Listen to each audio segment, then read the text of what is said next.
விடுதலை சிறுத்தைகள் கட்சியினுடைய தலைவர் தொல் திருமாவளவன் இணைந்திருக்கிறார். சார் வணக்கம்.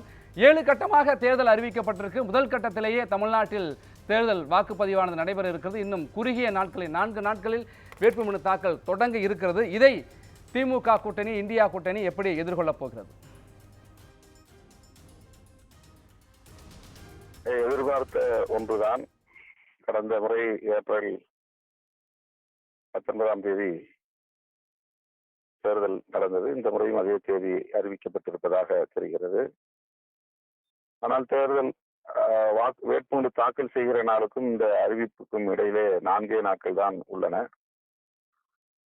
என்றாலும் கூட எல்லாம் தயாராகத்தான் திமுக கூட்டணியை பொறுத்தவரையில் இருக்கிறோம். இன்னும் அதிமுக கூட்டணி அல்லது பாஜக கூட்டணி அமையவே இல்லை. திமுக கூட்டணியை பொறுத்தவரையில் தயாராக இருக்கிறோம். நாம் எதிர்பார்த்த மாதிரி விவிபேட் முழுமையாக 100% எண்ணி அந்த எண்ணிக்கையை அல்லது தேர்தல் முடிவை அந்த அடிப்படையிலே அறிவிப்பார்கள் என்கிற கோரிக்கை ஏற்கப்படவில்லை. பழைய மின்னணு வாக்குப்பதிவு எந்திரத்தை இவிஎம் மெஷினை கொண்டு மட்டுமே வாக்கு எண்ணிக்கை நடைபெறும் என்று தெரிய வருகிறது. இந்த தேர்தல் நேர்மையாக நடக்க வேண்டும். இதில் எந்த விதமான தில்லுமுள்ளும் நடந்துவிடக்கூடாது. அதற்கு தேர்தல் ஆணையம்தான் உறுதியளிக்க வேண்டும். மற்றபடி திமுக கூட்டணி தேர்தலை சந்திக்க தயாராக இருக்கிறது.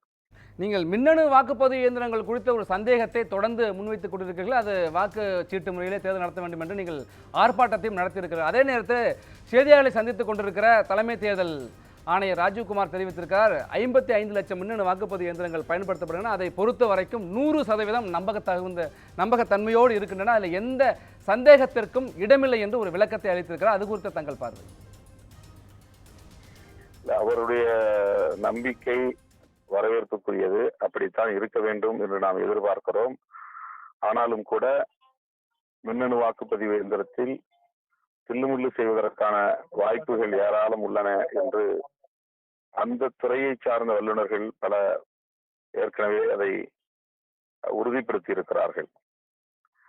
அந்த அடிப்படையில் தான் இந்த சந்தேகம் வலுத்திருக்கிறது. இது விடுதலை சிறுத்தைகள் என்கிற ஒரு கட்சியின் சந்தேகம் அல்ல, இந்திய வாக்காளர்களின் சந்தேகம்.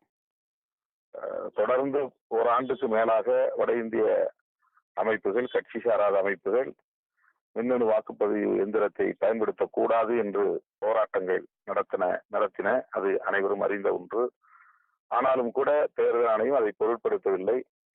அந்த மின்னணு வாக்குப்பதிவு எந்திரத்தை பயன்படுத்துவது கூட தவறில்லை. ஆனால் விவிபேட் பயன்படுத்தப்பட வேண்டும் 100 விழுக்காடு. அந்த ஒப்புகை சீட்டுகளை முழுமையாக எண்ணி அதையே தேர்தல் முடிவுகளாக அறிவிக்க பயன்படுத்த வேண்டும் என்ற கோரிக்கையை இந்தியா கூட்டணியின் சார்பில் ஒரு தீர்மானமாகவே நிறைவேற்றப்பட்டு அறிவிக்கப்பட்டது. அதை தேர்தல் ஆணையம் ஒரு பொருட்டாக எடுத்துக்கொள்ளவில்லை என்பது ஏமாற்றம் அளிக்கிறது. ராஜீவ்குமார் அவர்கள் அளித்திருக்கிற நம்பிக்கையை காப்பாற்ற வேண்டும், தேர்தல் ஆணையம் காப்பாற்ற வேண்டும். எந்த தில்லுமுள்ளும் நடைபெறக்கூடாது என்பதுதான் நம்முடைய எதிர்பார்ப்பு. நன்றி சார், இணைப்பில் வந்து தங்களுடைய கருத்துக்களை பகிர்ந்து கொண்டமைக்கு.